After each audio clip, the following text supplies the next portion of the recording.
New details are emerging following the tragic boat disaster on Lake Kariba, as the search for those affected continues. According to the Minister of State for Provincial Affairs and Devolution, Honorable Marian Chambo, the Rita boat was traveling from Kariba towards Nyaminiani, carrying more than 120 people. The exact number of passengers is still not known, partly because some of the children on board were not included in the passenger records. So far, 67 people have reportedly been found alive.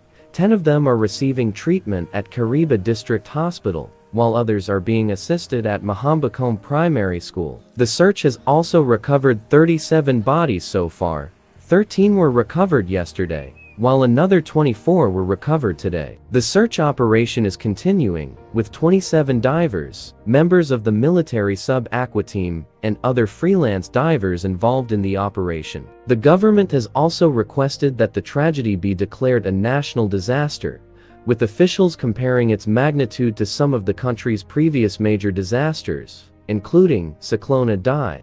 At the moment, affected families and survivors are in need of essential assistance, including blankets, toiletries, clothing, food, and replacement documents for those who lost important papers in the disaster. As the search continues, more information is expected to emerge about those who are still missing.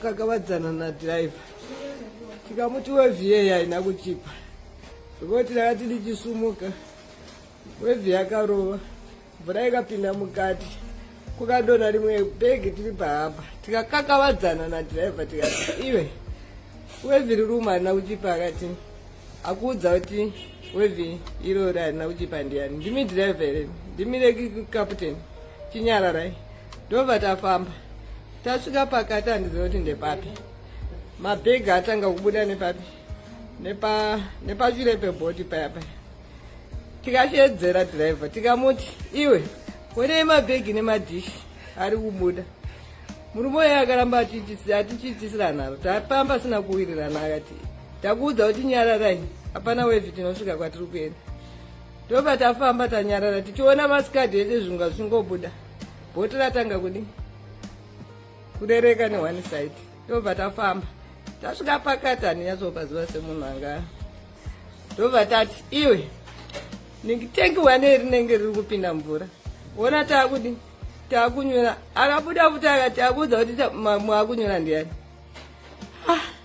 kati naiwe uda kuti tiite seko bhoti tiri kufa kairi kunyura kati ddf ainyure aiurai vanhu ndobva adzokera futi kunodhiraivha tasvika pakati futi pemvura handinyatsopaziva kuti nditinde papi bhoti ratanga kuenda 1 side rachera mvura vanhu vanga vari kumashure ndobva vati vakomana bhoti rachera mvura ndobva akasumuka akati chibudai vanhu mumire ku1 side tione vanhu vaiva kusaidi kwanga kwazara mvura ndobva vabuda vakamira kusaidi kwatantiri tafamba distance hatina kumbofamba distance yakati kusaidi tione vanhu vaiva kusaidi kwanga kwazara mvura ndobva vabuda vakamira kusaidi kwatantiri tafamba distance hatina kumbofamba distance yakati kure bhoti riye ndobva ratanga futi kudi kuwedzera tikatanga kuudzana vanhu tikati vedu ngatiitei rubatsiro rotani anogona kufona kupakisitero kwaanenge achifona tifoni murume uyo akavava akarambidza vanhu kuti musafoni hapana wevha akuudza kuti tiri kufa ndiani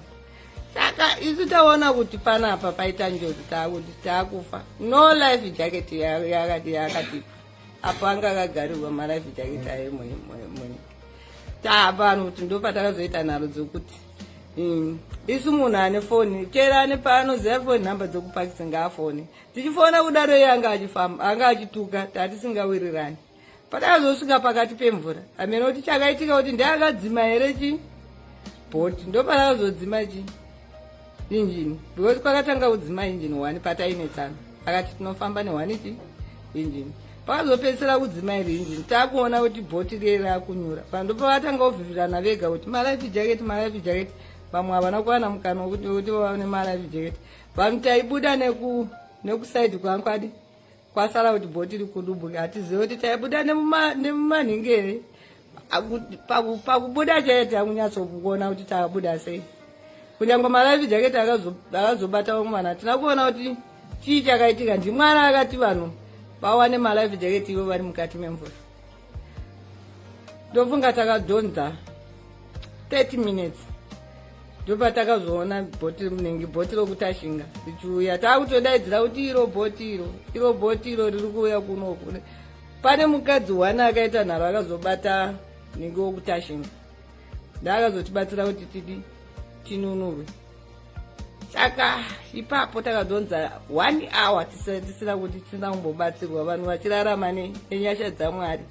Zvototi nhamba zhinji yairarama nemasaga rageji yaidonha mumvura, vamwe vaibatirira masaga, vamwe vachibatirirawo zvavanenge vabata nokuti nguva yako isati yakwana. Kamwana rokunoratidza kuti ende unobata chakati.